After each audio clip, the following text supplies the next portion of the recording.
Hello and welcome to the Iron Maiden. My name is Abby and today I'd like to bring you Vynnset's new book.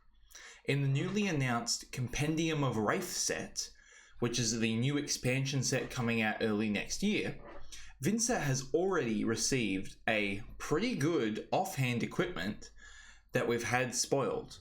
There might be more to come, but for today, I'd like to talk about what Grimoire of Fellingsong possibly does to Vynnset and how it helps us. So Grimoire of Fellingsong, the card, has an instant ability. That's really important because it doesn't break the chain or use action points. So you can activate this at the start of your turn and then continue because you haven't used an action point yet. That's really important. It also doesn't break the chain. So in a lot of situations where you have triple rune gates set up, it's important that you break the chain when you want to, and this lets you break it when you want to and doesn't force you to break it at the end. Break the chain, then activate this for the second chain link, for example. It creates a rune chant if you pay one resource, and then it destroys itself. So this is a fairly weak ability in the sense that it's one resource for one value. That's pretty mediocre, but it's a very flexible ability. And Vynnset has never been a deck that relies on good numbers. So even though this seems really weak, maybe let me convince you why I'm excited about it. It's also an offhand equipment. This means that it can be played alongside Flail of Agony, Vynnset's main weapon. So since you're always running Flail of Agony in a standard Vynnset deck list, this is effectively a free slot. Now technically this is just a Runeblade equipment offhand, so people like Florian could be using this.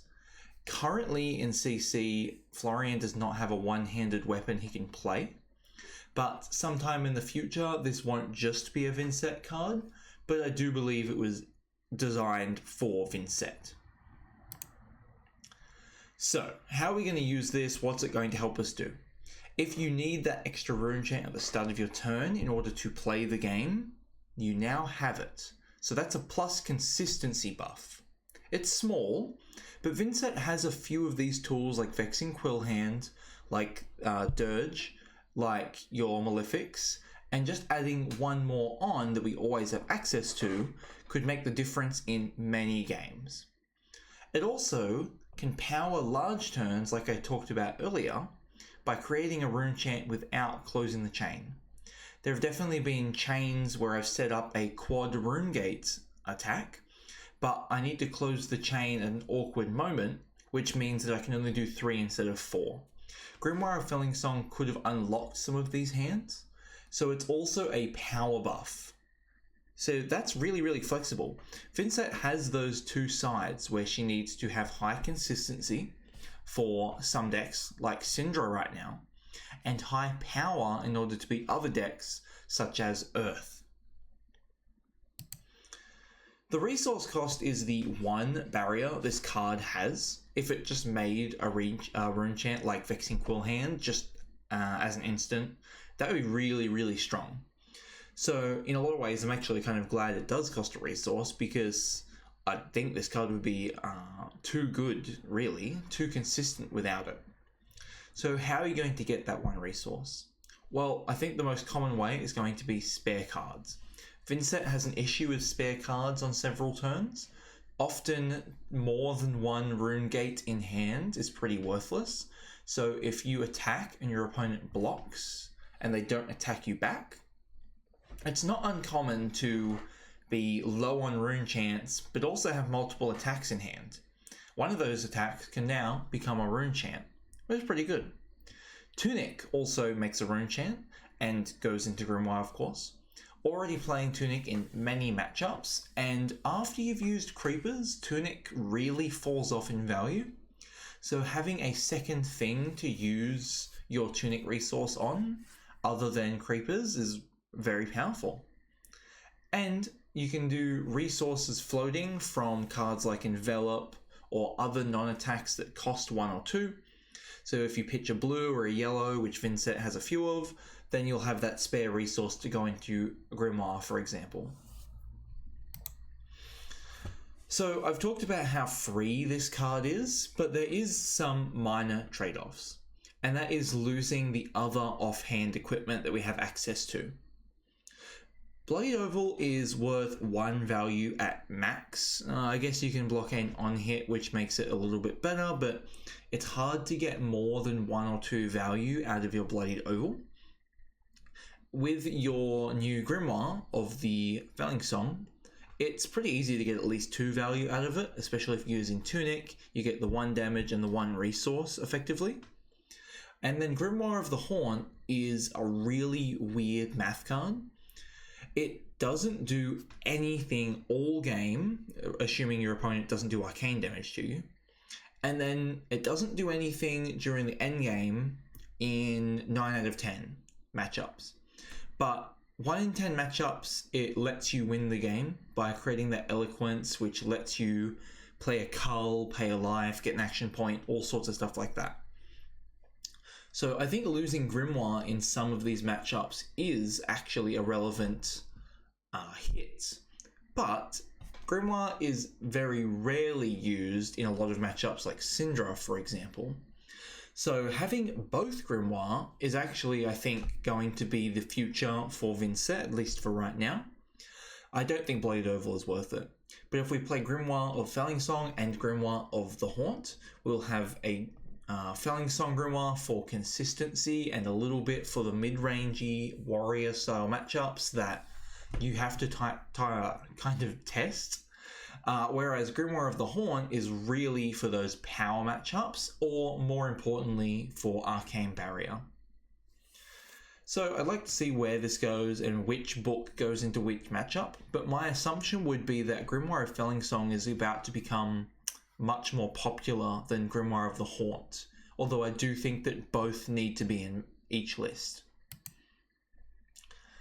Alright, so let's talk value.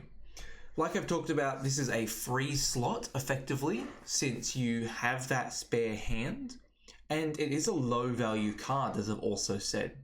I've already heard some sentiment that people wish this card was stronger, but it does noticeably upgrade Vynnset's consistency.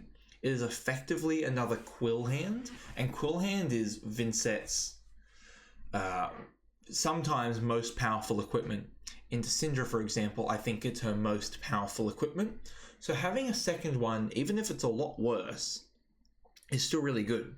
And we don't lose anything into Syndra, for example. We were really never going to activate that Grimoire of the Haunt, maybe 1 in 100 games instead of 1 of 10. So because it is a free slot that all it takes up is a sideboard slot instead of a equipment zone, it's really very strong in the sense that it doesn't cost anything to play.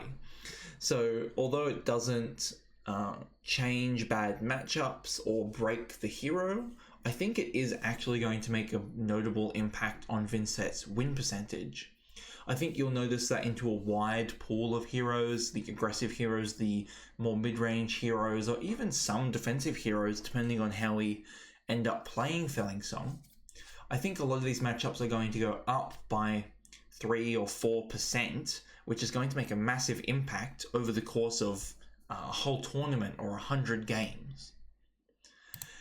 Other than Fellingsong, we've got some art from the trailer. The top one on the left, I think that's almost certainly a Vynnset card. I'm really hoping that's a Runegate attack.